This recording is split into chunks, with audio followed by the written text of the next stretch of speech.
So Arthur Bishop is left behind the life of a contract killer. He's got enough money, fake passports, fake IDs, the means to live out the rest of his life on this island paradise. So nothing's worth giving that up for, right? Oh.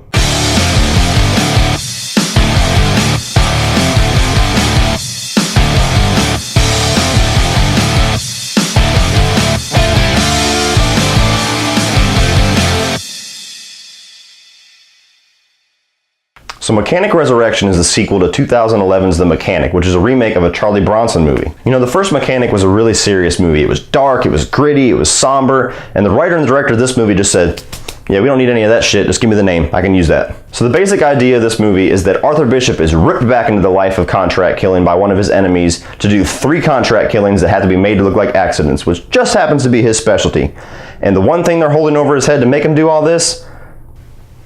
So I was a big fan of the first Mechanic. I know a lot of people gave it shit, but I was a huge fan of Jason Statham and Ben Foster at the time. I thought the movie was really well done, and it was my number 3 on my top 5 Jason Statham movies. So when I walk into a Jason Statham movie, my main question is, okay, am I gonna see some kick-ass action? And you do get a little bit of that here. After 45 minutes of trying to establish Jessica Alba as a fucking love interest, God, whoever wrote this movie has no idea how to develop plot. They spend the first half of this movie trying to show you these different convoluted reasons why Jessica Alba gets put in front of Jason Statham and why Jason Statham forgoes all of his previous knowledge from the other movie on how to stay away from these kinds of situations to drag him back into the plot of this movie. If you're gonna make a dumb action movie, you have to relish in the fact that you're a dumb action movie. You can't spend the first half of this movie trying to bring on the feels. Just show us punching, show us shooting, show us Jason Statham doing what Jason Statham does in all of his movies. Fucking dudes up. Let's say, for example, the movie Commando starring Arnold Schwarzenegger. Now let's recut that movie where the first 30 to 40 minutes is just spent talking about how much he loves his little girl, Alyssa Milano.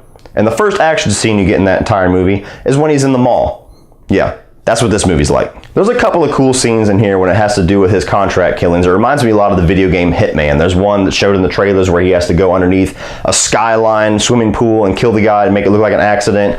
The other 2 contract killings, not even worth mentioning. A little bit of a spoiler warning, guys. I'm going to talk about the first contract in this movie. So the first contract killing that this guy has, he has to infiltrate prison to get to him. And as soon as he gets there, he sees another big-ass motherfucker about to shank him, and he goes and kills him to prevent him from getting shanked because it has to look like an accident. And then what does he do? 5 minutes later, he strangles the dude in a hut, definitely doesn't make it look like an accident, you know foul play is involved. What? Tommy Lee Jones shows up towards the end for about 15 minutes to be the third contract killing. What's up with Tommy Lee Jones being in all these shitty action movies this year? Let's talk a little bit about the acting in this movie. Now when I saw Jessica Alba on screen, I thought, you know what? I haven't seen her in a little while. Apparently she hasn't been acting in the process because fuck, she's bad. Literally, there's a scene in the beginning of this movie where a guy smacks her across the face, Jason Statham intervenes to save her, he picks her up and she goes, is he dead?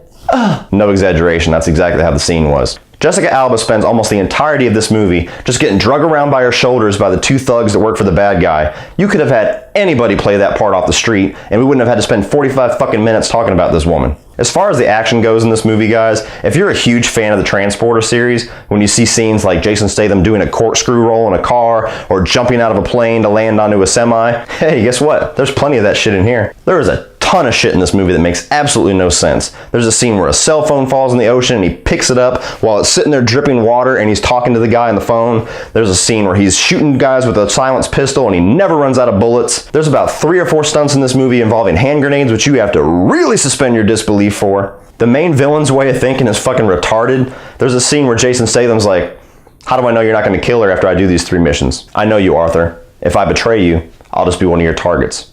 Yeah, because kidnapping his girl, smacking her around, making him do 3 contract killings that he doesn't want to do, that's not going to do that at all. In the first Mechanic, Arthur Bishop was a really smart guy. You know, he was 10 steps ahead of everybody. He didn't have any ties. He didn't have any faults. He knew exactly how to get out of every situation at any given time. And he gets pulled into all the bullshit that he gets pulled into in this movie over a woman that he's known for like 12 hours. Proving yet again that no matter how many years of training he has, no matter how much common sense he has, no matter how many red flags you throw in front of him, a man will leave all that shit at the door as soon as you throw a piece of ass in front of him.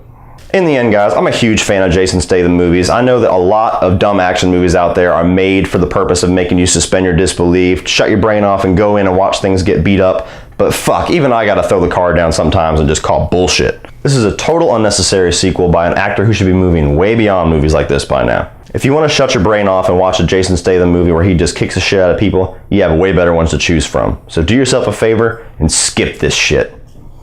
So what did you guys think of Mechanic Resurrection?